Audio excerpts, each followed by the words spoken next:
everybody, this your girl TattooRika here, and right now I'm about to react to a video that was done by Stranger Stories. So they did leave a comment under one of the horror videos that I did, saying that they would love for me to react to one of their videos. So this is a video. It's called "Cooked for a Cannibal," Part 1. Scared out of my mind. So after Annabelle, got the knife. Yeah, we're gonna put this bad boy right here, right on the left hip, because I'm not even much about to deal with it today. I will leave the original video link and their channel. It'll be in the description. It'll also be you can also check out the end of the video. You know, I'll leave their channel link up there for you as well. I'm a soldier. Let's get into this and let's go.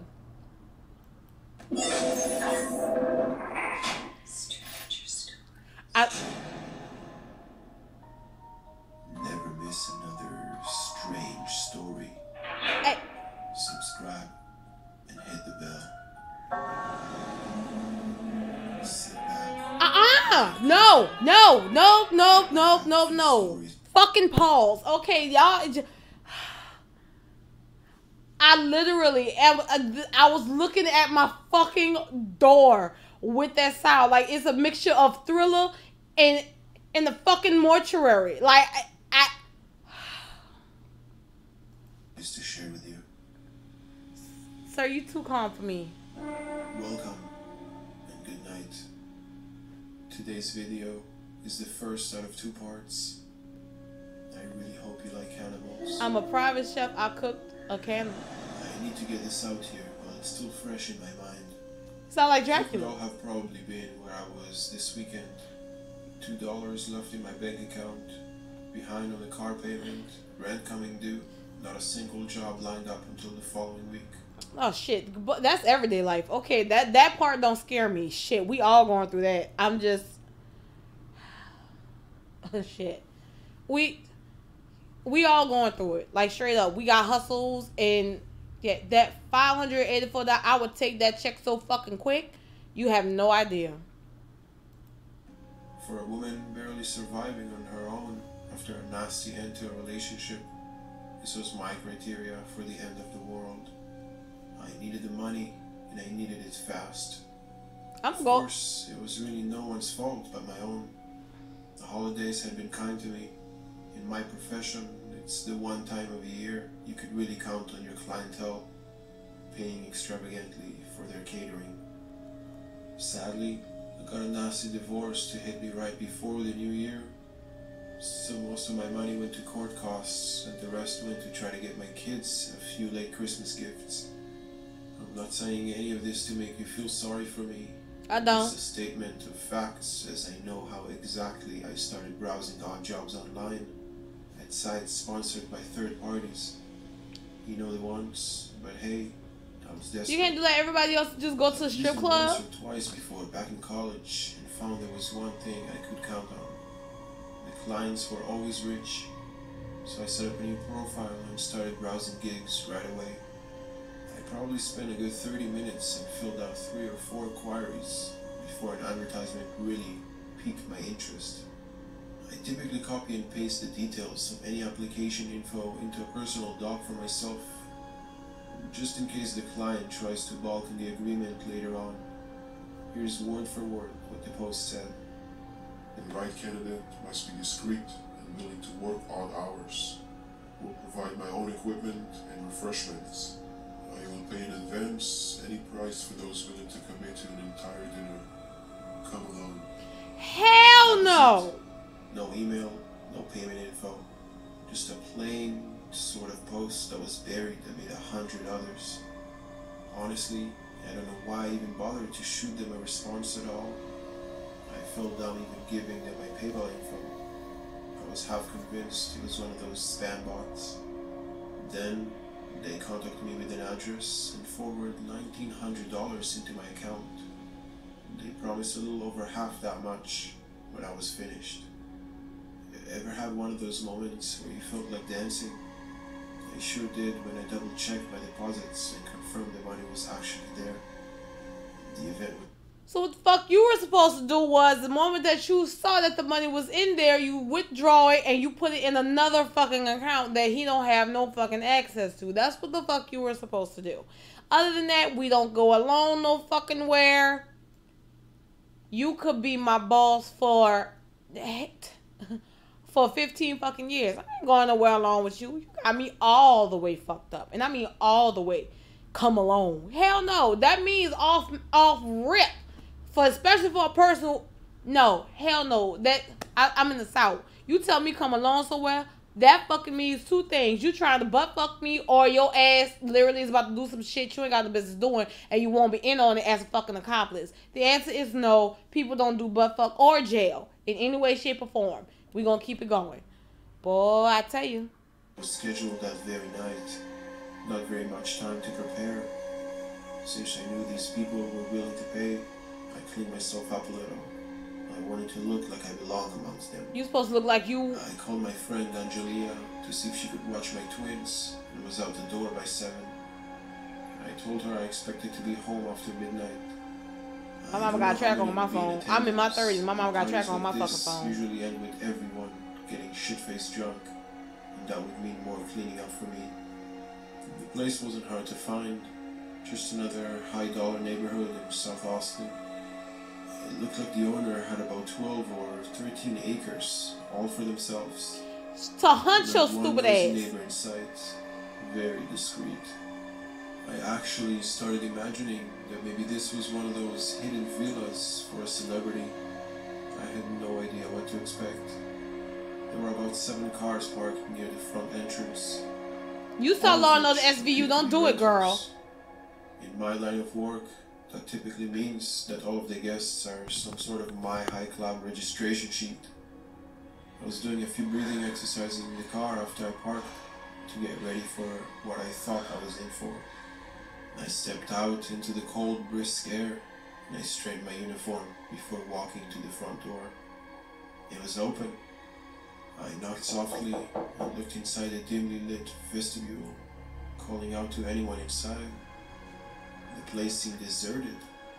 Despite my better judgment, I walked in and looked around a little bit. Everything in the entranceway and the den looked like it cost more than double my salary. Jump out at me straight I'm talking priceless paintings, antiques, decor. Whoever lived here was definitely not worried about money. I kept walking further through the house. Take an antique and leave. leave. Find out where the guests might be, and kept calling out to their attention. Still, nothing. I slipped my phone out and tried to call a number they provided me. It was just a dial tone, like the line had been cut. I know it was working before I left, only about an hour ago. The alarms were starting to go off in my head. I don't know why. Get the... Okay, wait, hold on. I'm sorry. Hold the fuck on. Wait.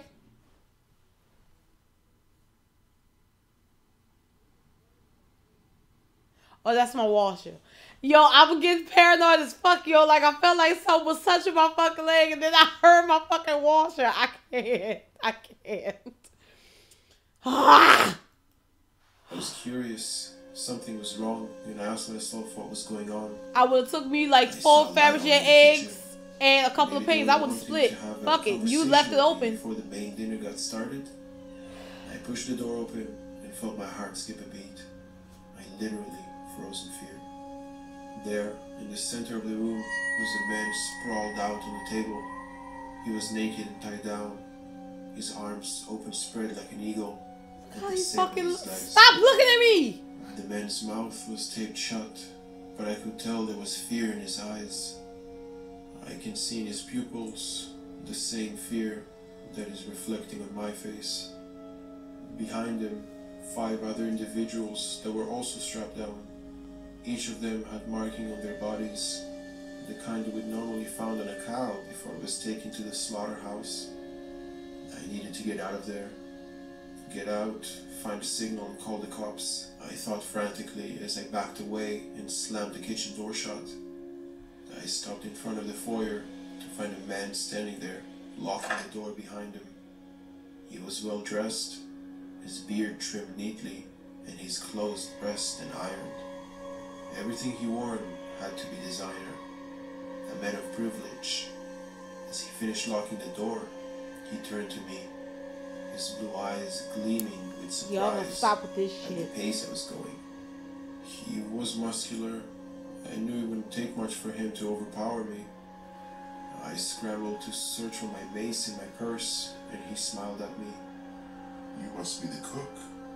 He said in a voice that sounded like he was amused by my behavior. I found the mace and pointed it straight at his face, spraying him as he tried to shield his eyes. I pushed past him, searching for the way out. I saw a window nearby and struggled to get it open before he recovered. I was too late. He was moving towards me rapidly, grabbing my right wrist before I could use the mace again.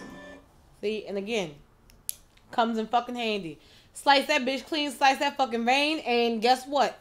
He ain't worried about you no more. You slice the vein first in the fucking wrist like this. Don't ask me how I know these things. Just, it's a lesson. You slice this first, you slice that fucking artery right here. Bitch is done. He ain't about to come after you no more. Ain't no way in hell. And second of all, Mace, cool, tase the fuck out of him. I went through some water and tase the fuck out of him. Let him go into convulsions right quick. Guarantee you, he gonna be doing this shit like he did an overdose. I promise you. That's what the fuck you gotta do. I can't. I'm gonna get through this shit. This is part 1. So I gotta do part 2. Like straight up. I should have smoked weed before I did this. I promise you. Please just let me go. I'm about to ask you, let me go, bitch, let me go before I stab you in the nuts. Give me your phone. He demanded as I struggled against him. I tried to fight back, but eventually he snatched the purse from my arm. He took out my phone. You see, that's why you don't have those. That's the whole point of breasts. Okay, wait. I'm sorry. I know y'all gonna hit the pause. That's the whole point. Because guess what? I'm gonna let you. Y'all see these girls? That's the whole fucking point. You supposed to have these things, okay? Just let me put this back in place right quick. Thank you. Okay, so first, that's why you have these girls. And look, the knife could go there, my phone. You wouldn't know what the fuck is up in there. Like, straight up. That's why I tell people, if they want to call themselves, talk about they want to fight, just know I got a weapon somewhere. That's all you need to fucking know. Big girls, we improvise. Okay? We motherfucking vise. I can't. Look, see. You know what? Part of me was like, I should look for a summer job. It just ain't gonna fucking happen now. I guarantee that. It was racing as I imagined what would happen next. Please don't hurt me. I asked no fucking please. Just let me go. I begged as I frantically tried to think of other ways out. I had no clue where any of the corridors went. Fall to the floor and bite him in the fucking leg or the nuts. If you bite his balls, I guarantee you his ass is not gonna move. I did have all my information. I'm sorry. Hurt you? Why would I do that? I hired you. The man said as he took my purse and walked over to the nearby safe. You about to eat these fucking people. You'll get your cellular device back once dinner has been served. He added in what I guess was his attempt at a reassuring voice. But my stress levels were through the roof. What do you want from me? I asked nervously. I would think that much was obvious. You're to cook. He said as he gestured towards the other entrance to the kitchen. I began to sob. This had to be some kind of a bad dream. Those are people. I can't. I won't. I insisted. The man frowned, clearly disappointed with my response. I'm sorry to hear that. I was expecting someone with more of an open mind to answer the post. If that's how it is, then I can show you out. You'll have to ask back the deposit, of course. He said evenly. I felt my heart slowing down.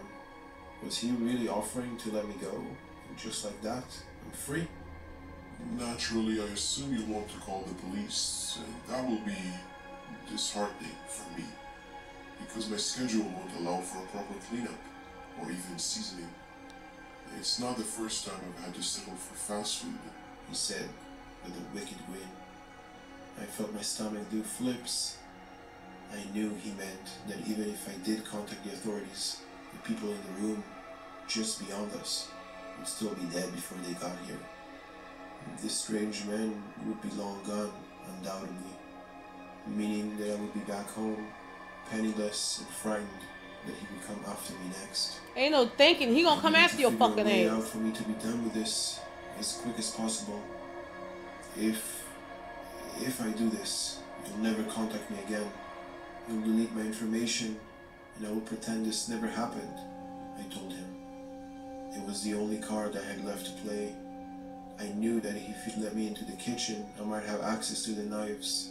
Then I could muster up the courage to strike, save his victim, and be out of there. That boy gonna have a fucking Uzi to your fucking head. Stop with that, man! Job offer.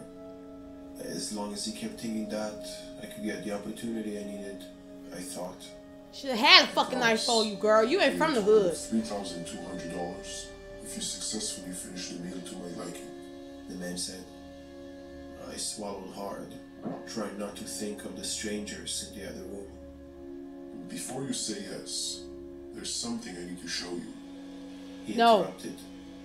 Then he walked towards what appeared to be a small conference room. He expected me to follow. Since I knew running wasn't an option at this point, he gonna have a picture of your fucking kids on there. Chamber and took a look at the items on the mahogany table in front of me. He had dutifully folded up all the clothes and had a fire nearby, which I assumed was to burn the evidence. On the table were several glasses of half-drunk wine. I guess that's how he must have caught them off guard, by spiking their alcohol. But perhaps what caught my attention the most were the newspaper articles, magazine clippings, and other documents he had organized right in front of the 6 guests he had lured here. I walked over to one of the articles, a small blurb about a domestic case in Amarillo, and read it as quickly as I could. I could feel his eyes on me. The clipping didn't say much, but the man filled in the gaps as I read it. My husband, accused of beating his wife for several years before she was finally found bruised and bloody in the stairwell of their basement. All evidence pointed towards him, but the court ruled in his favor thanks to jury rigging. He pointed towards the next chair. A teacher, suspected of placing surveillance in the girls' locker room and posting it online for voyeurs to watch. One of the girls committed suicide. He left his job before any charges were filed. A wife, a mother, raised 2 children of her own, and then turned her depression into anger against those same innocent children. Both were bludgeoned to death. She, ruled as a victim of her own mental health, and sentenced to mere 3 months in county jail. What is that? I asked as I turned to him. I was trembling again, but not out of fear, out of disgust at what I was seeing. All of them are guilty in one way or another. Guilty of crimes that society allowed them to commit, that they thought they could get away with, he answered softly. And then he took me by the hand and guided me into the kitchen. But tonight, justice is what I want served to them, he said firmly. I was staring at the 6 strangers in front of me. Their eyes were still filled with fear. I knew, of course, that my host could be lying to me. I reached over to a nearby counter where he had arranged their wallets neatly in a row to be cast into the fire. Their names checked out to the ones in the articles. I was looking towards the glistening knives that were sitting on the corner closer to my left. I pulled out the carving knife. The man watched me, expecting me to make a choice. I was staring at the woman, the one accused of hurting her own children. She looked scared of her life. She was crying, trying to scream. I wondered whether her children had done the same when she killed them. Oh, she shit! hadn't shown them any mercy at all. I placed the knife right next to her hip bone, and I began to cut.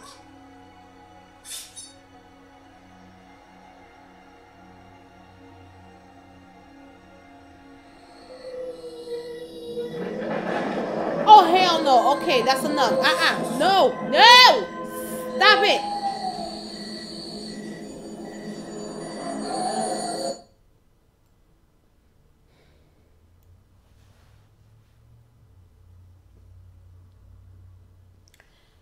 Okay, that's fucking crazy. A part of me is like, I should just move the fuck on to part 2 and get it the fuck over with. Because if that's so, the cannibal basically made the cook. He scared the fuck out of her at first, but then he's like, all these people did things and they got off easy, so justice is gonna be served. Think how long you been fucking doing this? Like, seriously. Oh my gosh, yo. Oh my god, you should have did that to the dude who killed Tupac and Biggie. Like, seriously. But it is what it is. I think I'm gonna just go ahead and just move on to part 2. I'm just knock these motherfuckers out because, oh my gosh, that's fucking crazy. I can't. Let me see if part 2 is on here. I hope it is. It's probably not. I can't even scroll the fuck down. That's so sad.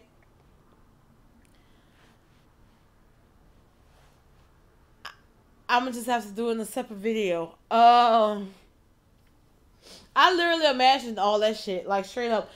The pictures y'all, Strange Stories, yeah, y'all did y'all thing. The pictures y'all be calling yourself fucking putting on the screen felt like the motherfuckers were just looking at me. Like, I don't feel safe. The knife has not left my hand. It just won't. But anyway, so shouts out to Stranger Stories. I'm gonna go ahead and move on to part 2. And I'm going to leave their channel in the description, and it'll be at the end of this video. I hope you guys like the video. Subscribe to the channel. My nerves are shot. Also, leave me any comments, any videos you want to see me react to. And I'm going to catch y'all for the next video. The knife is like leaving my fucking hand, okay? Later.